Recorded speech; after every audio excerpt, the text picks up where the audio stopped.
When we mess with other species genetically, we never know what the outcome is going to be. We don't know if that species, let's say it's a plant, we don't know if that corn that we genetically modified is suddenly going to mutate and going to take over the rest of the fields and now we're not going to have any food. We don't know any of that stuff. We don't know how it's going to react inside our body. So here's a good example of that. We have genetically modified corn and it has Roundup right inside it, inside the genetics. So it has Roundup growing inside it.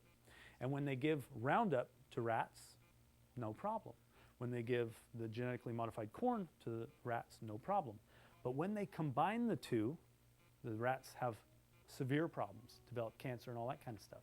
So why, if separately they don't work, why combined? We don't know.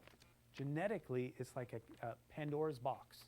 So another reason why I don't like vaccines is we're taking genetically modified bacteria and that's what produces the vaccine for us. And what about the genetically components of either sometimes it's bacteria, sometimes it's bovine, sometimes it's other components? We are going to get that genetic material inside us. Well, what does that do? Don't know. What about long term? Don't know. Who thinks that our babies from 1960 on are healthier now than they used to be? Any idea statistically? I can tell you that our babies are far less healthy than they used to be. Cancer rates way up. Autoimmune disease skyrocketing. Autism.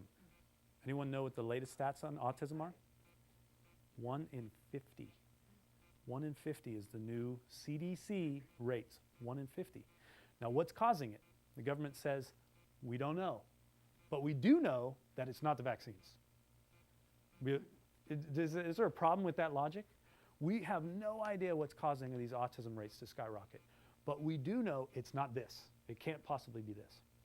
So I'll go over the science of it, but in Poland and in UBC, in my home country, Canada, they're coming out and showing that it is in fact related to either Thimerosal or to the antigens that's in the MMR shot, or a combination. They want to add more shots to the 3-year shot program for a baby. They're saying we're not doing a good enough job. Now we got to give them more shots, up to 73 shots in the first 3 years of life. Problem there, right?